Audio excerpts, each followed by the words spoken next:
Hello बच्चों, परम institute में आपका स्वागत है। आज हम लोग जो है कक्षा 12 के साइंस हो चाहे आर्ट, सबके लिए मोस्ट इम्पॉर्टेंट क्वेश्चन पढ़ेंगे जो 2023 में आएंगे। ये मान के चलिए पेपर यही आएगा, इससे बाहर कुछ नहीं आएगा। 100 नंबर का पेपर होता है, 80 से 85 नंबर तो एकदम हूबहू यही वाला आएगा। बस आपको भरोसा करके इतना तैयार करके जाना है। चलिए आइए देखते हैं कि कौन कौन से क्वेश्चन किस तरह से आएंगे और हमें कैसे पढ़ना है। तो हमारा जैसे 5 नंबर का गद्य के इतिहास से देता है, 5 नंबर का पद्य के इतिहास से देता है। तो गद्य के इतिहास से जो क्वेश्चन आते हैं एक एक नंबर के क्वेश्चन, वो कैसे होंगे?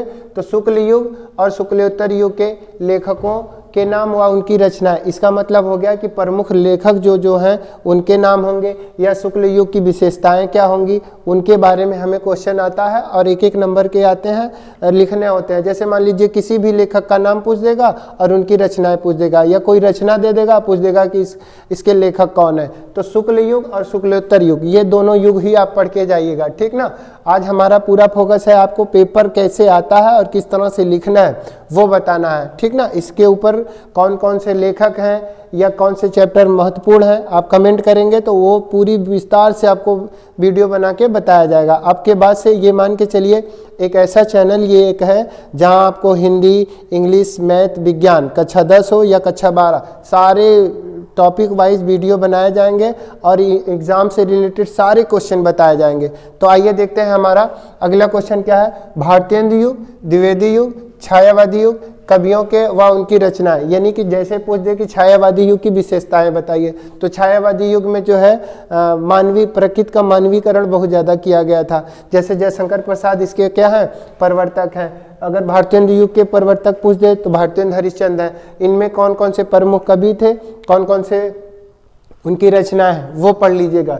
तो छायावादी युग, द्विवेदी युग, भारतेंदु युग, ये 3-4 युग ही आप पढ़ के जाइएगा और इनको बार बार नोट्स करके रिवीजन करके जाइएगा, इससे बाहर कुछ नहीं आएगा। अगला दिया कि श्रवण कुमार खंड काव्य से आपको श्रवण कुमार का चरित्र चित्रण या कथा वस्तु लिखना होता है। तो जैसे कई सर्गों में बटा होता है तो वो आप याद करके एक बार पूरी ना कहानी की तरह पढ़ के चले जाइएगा कि श्रवण कुमार में का टॉपिक है, शुरुआत कहाँ से होती है, उसमें दशरथ का क्या रोल है, आगे जो है श्रवण कुमार का क्या रोल है। तो चरित्र चित्रण करना है श्रवण कुमार का, तो 2 ही क्वेश्चन बनते हैं, एक आपको करना होता है। अब ये खंड काव्य है ना, आप किस जिले से हैं कमेंट करके बताइएगा, फिर हम वहाँ बताएंगे कि आपको कौन सा खंड काव्य पढ़ के जाना है। जैसे हम आजमगढ़ के लिए बता रहे हैं तो आजमगढ़ में श्रवण कुमार चलता है, बनारस में आपका चलता है रश्मि रथी, दिनकर जी के द्वारा लिखी गई है।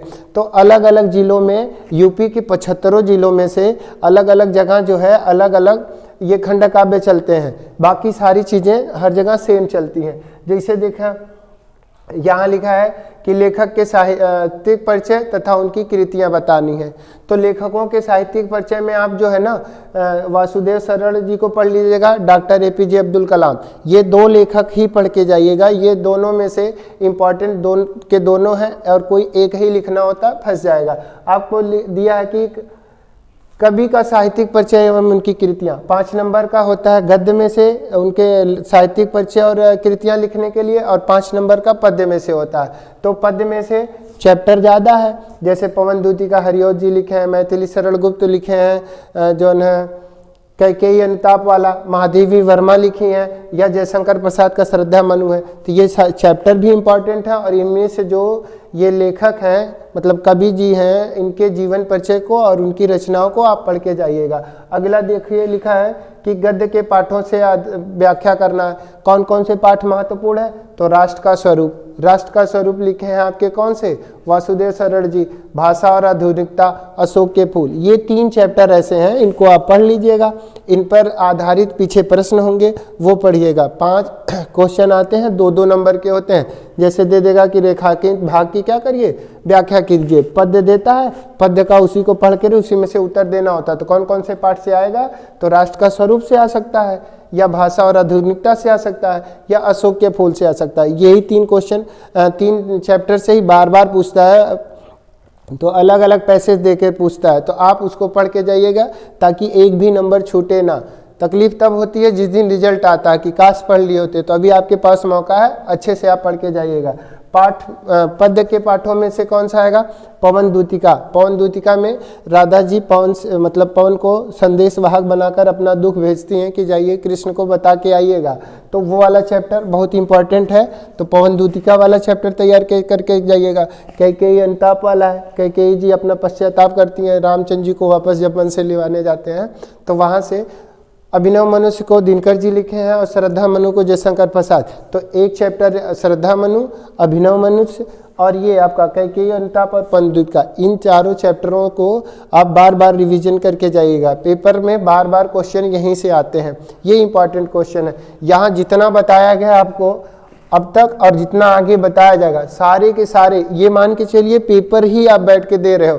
एक पूरी ईमानदारी से आप अपने साथ पूरी ईमानदारी से इसे हल करिएगा। आपको नहीं आएगा तो कमेंट करिएगा।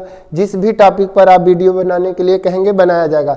जैसे साहित्यिक परिचय कैसे लिखना होता है, जीवन परिचय कैसे लिखना होता है, कृतियाँ कैसे लिखनी होती हैं, या कौन सा चैप्टर आपको टफ लग रहा है जिसका अनुवाद आपको नहीं पता, चाहे कैकेयी अंताप हो, चाहे पवन दूतिका हो या अभिनव मनुष्य हो, कोई भी चैप्टर अगर आपको नहीं आ रहा है तो उसके लिए भी कमेंट करिएगा। पूरा निसंकोच हम आपकी मदद के लिए यहाँ तैयार हैं। अगला है संस्कृत में। संस्कृत में गद्य में कौन कौन से चैप्टर हैं? संस्कृत भाषाया महत्वम, ठीक ना, और कौन सा? पंचशील सिद्धांत, और कौन सा?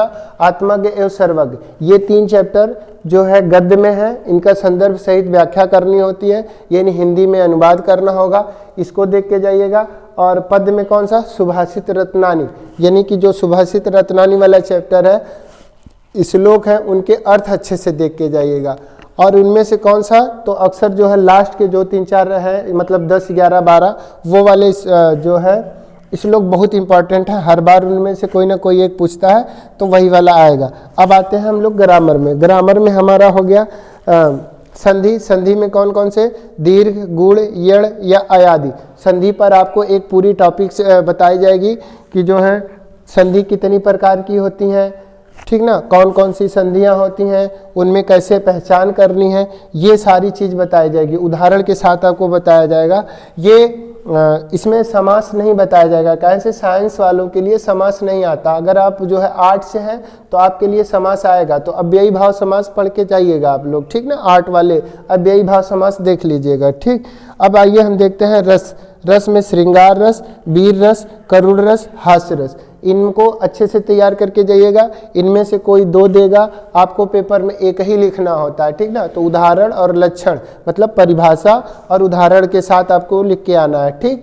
एकदम ईमानदारी से अभी से प्रैक्टिस करिए, यही पेपर में आने वाले हैं। कहीं ऐसा ना हो कि उस दिन काश करके पछताएं कि काश पढ़ लिए होते, काश पढ़ लिए होती। अभी आपके पास मौका है, कम से कम 2 से 3 बार इसको रिवीजन करिएगा, वीडियो को बार बार देखिएगा, और जहाँ ना समझ में आए आप स्क्रीनशॉट इसका ले सकते हैं, ठीक ना। स्क्रीनशॉट लेकर के नोट डाउन कर सकते हैं ये जितने भी क्वेश्चन हैं, ठीक। अगला क्वेश्चन है कि छंद। छंद में आपका हो गया चौपाई, दोहा, सोरठा और कुंडलिया।